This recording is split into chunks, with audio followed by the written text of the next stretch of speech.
The comfort paradox. We've never lived more comfortably than we do right now. Food delivered, climate controlled, navigation guided, work from bed, entertainment on demand. So here's the uncomfortable question. If life is easier than ever, why are we more anxious than ever? Why are burnout, stress, and emotional fatigue rising while physical effort keeps falling? What if comfort isn't fixing stress, but quietly training your nervous system to be fragile? Today, we're exposing the hidden biological cost of convenience. Your body expects resistance. Your brain and body were not built for smooth living. They were built for friction, movement, temperature shifts, uncertainty, effort before reward. For most of human history, survival required daily physical and mental challenge. Now compare that to today.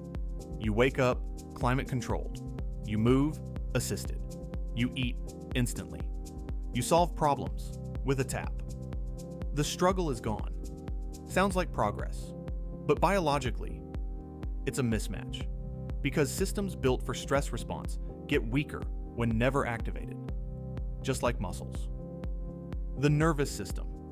Atrophy effect. Think about your stress tolerance like a thermostat. It adjusts based on what you regularly handle.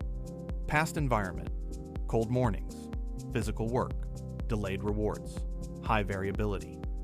Modern environment, stable temperature, instant answers, immediate gratification. Result? Your baseline tolerance drops. Small inconveniences now trigger oversized reactions. Slow Wi-Fi feels unbearable. Traffic feels personal. Minor delays feel catastrophic. Not because you're dramatic, but because your nervous system is undertrained. Convenience didn't calm you. It deconditioned you. Micro-friction used to train you. Old life had built-in resilience training. Walking instead of clicking. Waiting instead of streaming. Fixing instead of replacing. Learning instead of searching. These weren't productivity hacks. They were neurological workouts. Every small difficulty built coping capacity. Modern systems remove micro-friction everywhere. Autocorrect thinking, auto-pay awareness, auto-route navigation, auto-remembering. Your brain is outsourcing effort and losing endurance. The comfort anxiety loop. Here's where it turns into a loop. More convenience leads to less tolerance. Less tolerance leads to more perceived stress. More stress leads to more desire for convenience. So you add more automation, more smoothing, more buffering, which lowers resilience again. It's like wearing noise-canceling headphones all day, then panicking when you hear real noise. Comfort becomes addictive, not restorative. Decision fitness is declining. You've talked before about decision fatigue. Convenience makes this worse, not better. Why?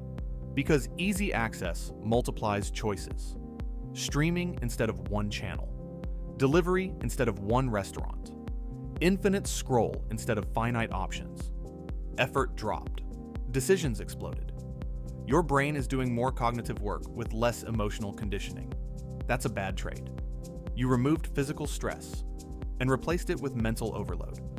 You've talked before about decision fatigue. Convenience makes this worse, not better. Why? Because easy access multiplies choices. Streaming instead of one channel. Delivery instead of one restaurant. Infinite scroll instead of finite options. Effort dropped. Decisions exploded. Your brain is doing more cognitive work with less emotional conditioning. That's a bad trade. You removed physical stress and replaced it with mental overload. Control without capability. Modern systems give you control panels for everything. Health stats, sleep data, productivity metrics, financial dashboards. But control is not capacity. Seeing data is not the same as handling reality. We built lives that are easy to operate, but hard to endure when disrupted. Power outage leads to chaos. Internet down leads to paralysis. System glitch leads to meltdown. High control, low adaptability. That's fragility disguised as optimization. Strategic discomfort. So what's the fix? throw away technology? No. The answer is intentional friction. Small, chosen discomfort to rebuild tolerance. Examples: walk short trips without headphones, cold water at the end of showers, manual tasks instead of auto everything, delay minor gratifications, solve small problems without Google first. Not punishment, training. You're rebuilding stress capacity the same way you rebuild strength. Gradually, repeatedly, on purpose. The real upgrade. The goal of life isn't maximum comfort, it's maximum capability. Because comfort without capability creates anxiety. But capability creates calm, even when comfort disappears. The strongest nervous system isn't the one most protected, it's the one most practiced. If you want more clear, visual breakdowns of hidden modern traps, subscribe. We make complex systems simple and useful.